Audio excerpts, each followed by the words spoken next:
Hey guys, welcome back to my channel. My name is Noelle and today we're going to talk about the Nike Air Zoom Pegasus 37. Now, I released a blog post with my first impressions when I first got this pair of shoes from Nike. Back then, I had just also signed up for the World Vision Virtual Run for Children. I signed up for a 50-kilometer cumulative run. So I committed to running as much of those kilometers in the Nike Pegasus 37 as I could. And this week, I managed to finish those 50 kilometers. I mean, I probably have a better idea of how these shoes run now versus when I first ran in them back in June. Of course, having finished the World Vision Virtual Run for Children, now I find myself looking for something else to accomplish. So I'm very thankful that the Star Wars Virtual Run Southeast Asia sent me a kit. It's an influencer kit. So I will be running the Star Wars Virtual Run. And that's been going on since June 15. And the last runs must be logged on or before September 30. So this Star Wars Virtual Run, annually or maybe every 2 years, there's a Star Wars run somewhere here in Southeast Asia. Of course, this year with the pandemic going on all around the world, you can't really travel for a race. So they've taken it virtual. And they've offered 2 different categories for you to run in. The first category is the 5.4 kilometer run, which commemorates May the 4th. It's priced at 25 Singapore dollars. And you can choose either light side or dark side merchandise to be awarded to you after you complete the 5.4 kilometers, which you can do as one single run or cumulatively also. And then the other category is the 40-kilometer solo or buddy run, which is priced at 40 Singapore dollars. And this one commemorates the 40th anniversary of The Empire Strikes Back. So yeah, with the 40-kilometer run, unless you want to do it all in one go, you can do it cumulatively. And the thing is, if you sign up with a buddy, then you and your buddy can both work towards the same 40-kilometer goal. So your miles will add up to your buddy's miles, and your buddy's miles will add up to your miles. So you might end up just doing 20 kilometers each, but at the end of it, you will get a gold Darth Vader trophy.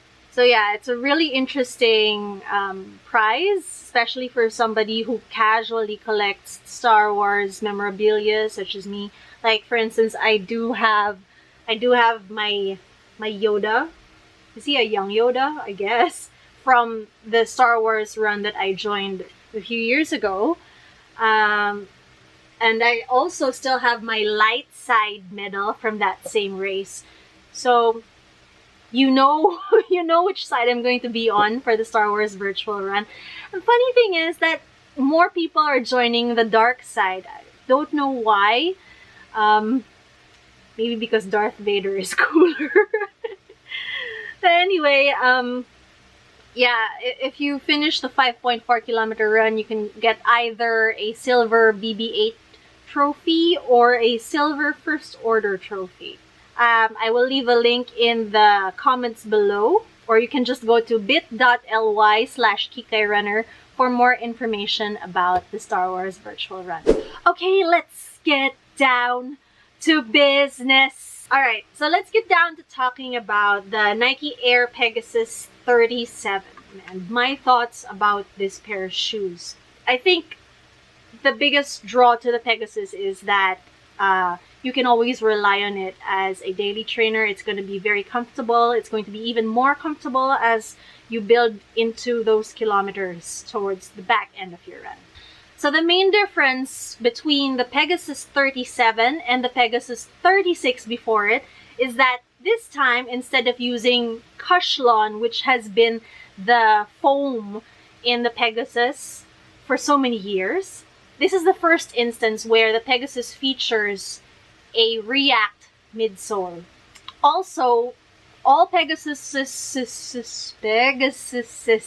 all Pegasuses will have a Zoom Air pocket. In some Pegasus models, it's like a full-length Zoom pocket. In some, it's just in the heel. In some, it's just in the forefoot.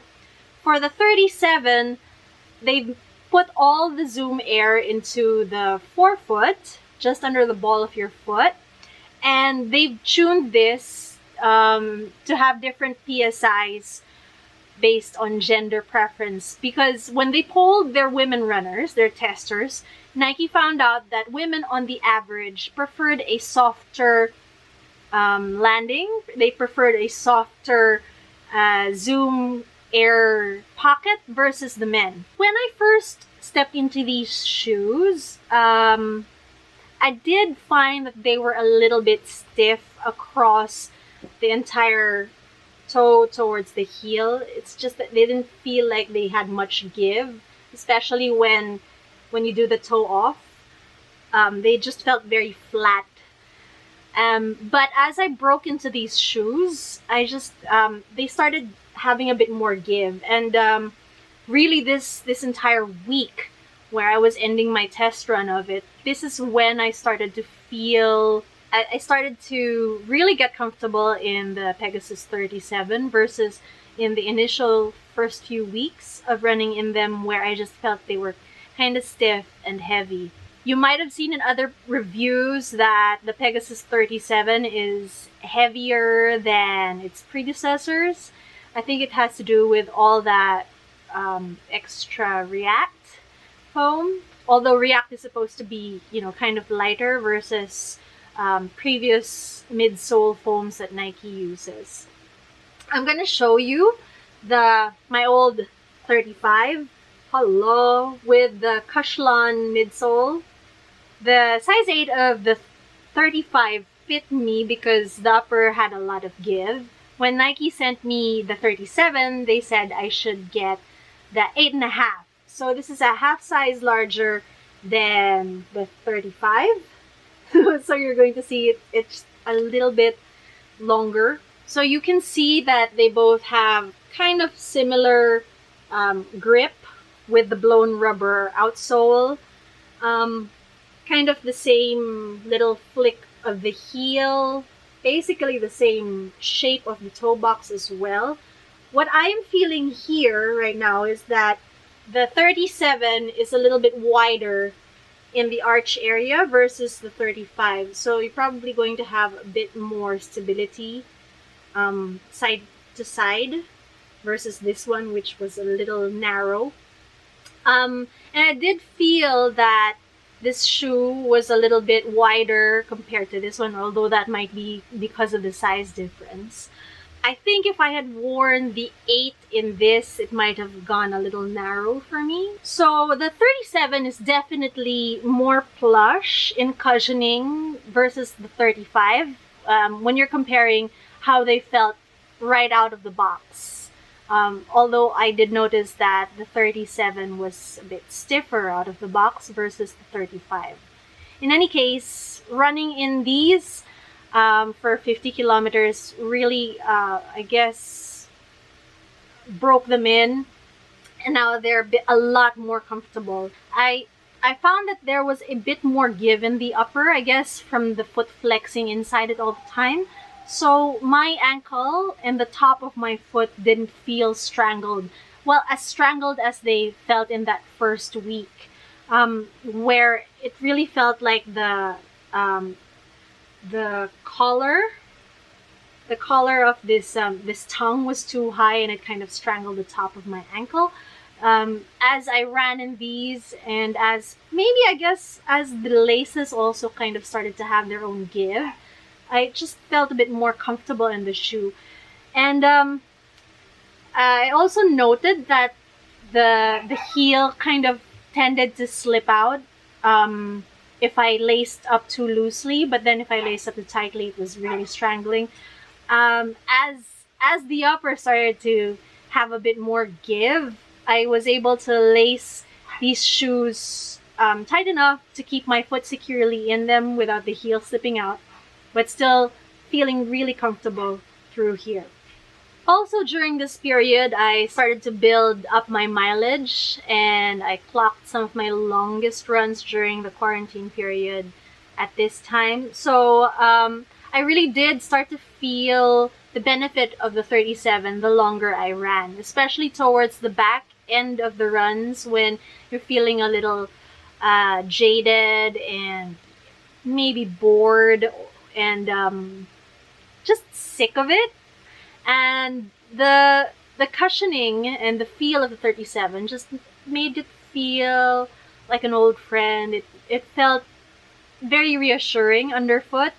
And I did notice that I didn't have a lot of back or knee pain compared to when I was running with some thinner models in previous months. I was a little concerned that the shoe was a bit higher profile compared to its previous incarnations, but then as you run, you don't really feel it so much, and the wider platform here across the middle of the shoe actually really helps keep it stable even if it's that high. So it's not like running with stilettos where you feel like you're gonna break an ankle because of the height. It actually feels very stable, and although it doesn't feel low to the ground, the feeling is definitely muted. You can't really feel a lot of the harshness underfoot. I think that's what you want when you're going long, and maybe it's an easy to moderate run. You don't really want to get your feet get beaten up. And that's what the Pegasus is for. Also, I think I mentioned in my blog post that the air pocket here in the forefoot felt a little funny when I first started running in them, because they did feel elevated compared to the rest of the shoe, which kind of pushed into the ground a little more. But that Zoom air pocket actually was really nice underfoot towards the back end of the runs, because I didn't feel that the balls of my feet were getting beaten up, versus my experience in the 35s, where that's exactly where I started to feel a lot of pressure under the ball of the foot. So good choice for Nike to put that Zoom cushion under the forefoot.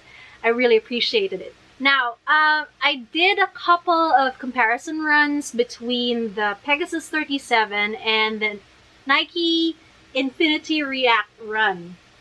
So these are the shoes. They're both the same size, but you can see obviously it's kind of two different ideas going on. Whereas the Infinity React has very thin upper, and most of its tech is in the midsole right here. This is a full React midsole, a heel cup here, some tech through the arches, just under the arches to keep your foot stable, versus the Pegasus 37, which is a little more plush over the top. This is a 2-layer mesh. This also fits a little bit more traditionally because it actually has a tongue, although the tongue is still attached to the shoe because of that midsole, that, what do you call this? This layer here. But the Infinity React is basically a sock on top of a React foam midsole. So I ran in them on the same days. One day I did the React Infinity first, and then followed it up with the Pegasus 37. And on the other day I did the 37 first, and then ran in the Infinity React in the second half of the run. And so I was able to kind of feel what it was like to run in each of these shoes towards the end, when you're feeling fatigued, and that's when you actually need all of that cushioning and support is towards the end of the run. And although I thought that I was running faster in the Infinity Reacts, when I looked at the paces, I was actually running faster in the 37s. Additionally, the Infinity Reacts were really quite spare in feeling. Like it was basically just this cushion underfoot. The top of your foot didn't really have a lot of lockdown feel. So I was very conscious about trying to keep my foot in that same spot versus the Pegasus 37, which gave it had a much more lockdown feel towards the toes. So final thoughts. The Pegasus 37 is a great upgrade from the 35 that I used to run in. I'm really grateful to Nike for letting me have a look at how this shoe has progressed in the last 3-4 years. You know, the Pegasus is one of their main lines. It's been around for 37 years. People who use the Pegasus are quite loyal, and so you can't really introduce change too quickly into the shoe line because you might alienate your loyalists while you might not appeal to new runners. So they really took their time in using React foam and other shoe lines across Nike. And then when they kind of felt that they could tune the React properly to how Pegasus users use their shoes, that's when they introduced it into the 37.